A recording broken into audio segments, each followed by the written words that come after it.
Scary Mysteries, Twisted 2's, Phillip Fraser and the Family Cult. Tales of hauntings, murder, and scary mysteries. Every week, Twisted 2's dives into a pair of uniquely terrifying true stories that are worthy of a more in-depth look. For this week, we focus on the strange murder of Phillip Fraser and the twisted cult who calls themselves the Family. Get ready for Scary Mysteries, Twisted 2's. Number 1. Phillip Fraser. A native of Anchorage, Alaska, Phillip Fraser's parents were doctors and he wanted to follow in their footsteps. To prepare, he was going to take some pre-med courses at Evergreen University in Washington State. He headed to school on June 14, 1988, driving through Canada's Yukon Territory toward the Canadian border. Once there, he was delayed because he declared he had 2 guns in his possession. It's illegal for Americans to possess a gun while in Canadian territory, so both items were seized and he finally cleared the Canadian border on June 17th. At the 40-mile flat cafe just south of the British Columbia border, a hitchhiker was dropped off. The owner, Gail Frockledge, and her daughter Tina were working at the time. When they saw the man, the two immediately knew something was off with him, and Tina actually commented that he looked like an escaped mental patient. Soon after, Phillip pulled into the parking lot of the cafe. Gail got out to pump some gas for another customer and said hello to him, and she said he looked as if he was searching around for something he misplaced in the car. Meanwhile, inside the cafe, the hitchhiker had just finished his meal and paid his tab using Canadian dollars. He then walked outside towards Phillip's car just before he drove away. The hitchhiker asked for a ride, and at first Phillip refused and even drove toward the road a bit before stopping and ultimately letting the mysterious hitchhiker get in. The 2 women from the cafe watched this happen, and Tina remarked, "He's going to live to regret picking up that man." 8 hours later, Eddie and Pauline Olson from Keetwanga, Canada, stopped their vehicle to help out a stranded motorist. The man behaved strangely, but they didn't think much of it, assuming he was just scared to be stranded on such a desolate road in the middle of the night. Eddie gave this man a ride and even offered to lend him their basement bedroom for the night, to which he accepted. The next day, while at breakfast, the stranger explained to them that both his parents were doctors in Alaska and that he was on his way to study medicine in the States. He told them his name was Phillip Fraser. He said he needed to leave right away and then pulled out 2 wallets and gave the Olsons $20 for their trouble, then left to fix his car. It turns out the problem was just a broken fan belt, so after a short time he was on his way. 12 hours after leaving the Olsons' home, Phillip Fraser's car was found gutted and burned near a car wash 300 miles away. There was no remnants of Phillip's items. In fact, not a single thing of significance was left inside. By this time, Phillip was declared missing and a possible victim of homicide. Police showed composite sketches of the mysterious hitchhiker taken from the ladies at the 40-mile cafe and showed it to the Olsons, who identified him as the man that they encountered. Initially, Fraser's family didn't believe he had been killed and thought that despite any rational explanation, he might have simply run off. However, after 6 weeks of searching, Phillip's body was found in a gravel turnaround just behind the Olsons' home. He had been shot and killed execution style, and today the mysterious hitchhiker who passed himself off as Phillip Fraser at one point has still never been found.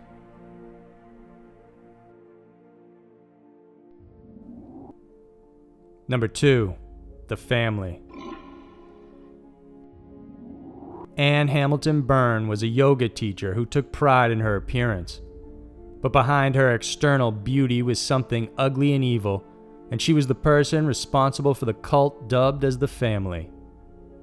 The Family began in 1964, when Raynor Johnson, a well-respected British physicist and doctor, started holding meetings with himself and Anne as the hosts. The group would discuss religion and various philosophical concepts, and soon they bought property and built a meeting place called the Santa Nicotin Lodge. Mostly comprised of middle-class professionals, This group was primarily made up of nurses, doctors, and other medical professionals. Johnson recruited some of the members, while others were pulled from Anne's yoga class. They would meet every Tuesday, Thursday, and Sunday, discussing teachings from a mixture of Hinduism and Christianity. Its primary tenet was that Anne herself was the reincarnation of Jesus Christ and a living God. As the group grew, its members began to experiment with LSD and other drugs.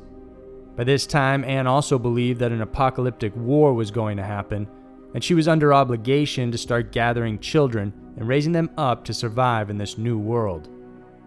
Between 1968 and 1975, the family did just that.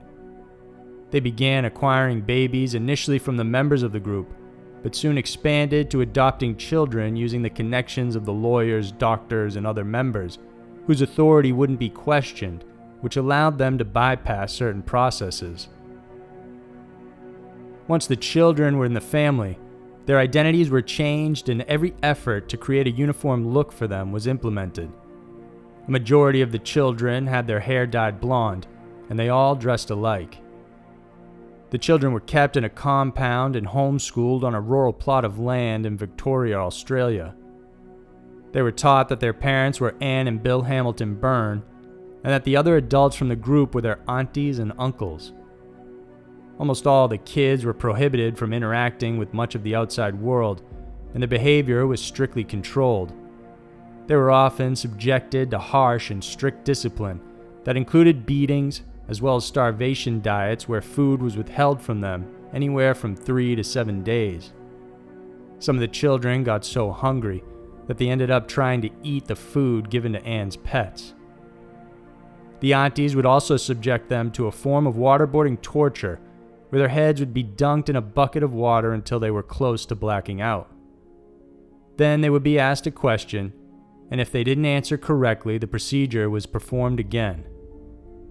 Every time neighbors complained about what possibly was happening inside the compound, the children would be ushered inside a cramped small room that had a hole for an entrance. This small hole would then be covered up with a painting. In the instance where a child would be caught outside and asked by police officers any questions, they were given a strict script to follow or ready-made response. It wasn't until 1987 when the family was finally exposed for their abuse. Sarah, who was one of the older children, was thrown out by her adoptive mother for her rebellious behavior, and soon after she became instrumental in exposing the crimes. A raid was conducted on August 14, 1987, where the children were finally removed from the sadistic compound. Anne and Bill Hamilton-Byrne then spent the next 6 years away from Australia and on the run, and it wasn't until June of 1993 when they were finally arrested in New York City. Despite the abuse the children went through, no concrete evidence was obtained, so the investigators had to charge them with conspiracy to defraud and registering false births. There were also other women, the aunties, who were charged with a similar crime. But in the end, the Hamilton-Byrnes were fined just $5,000 each and never spent a single night in jail.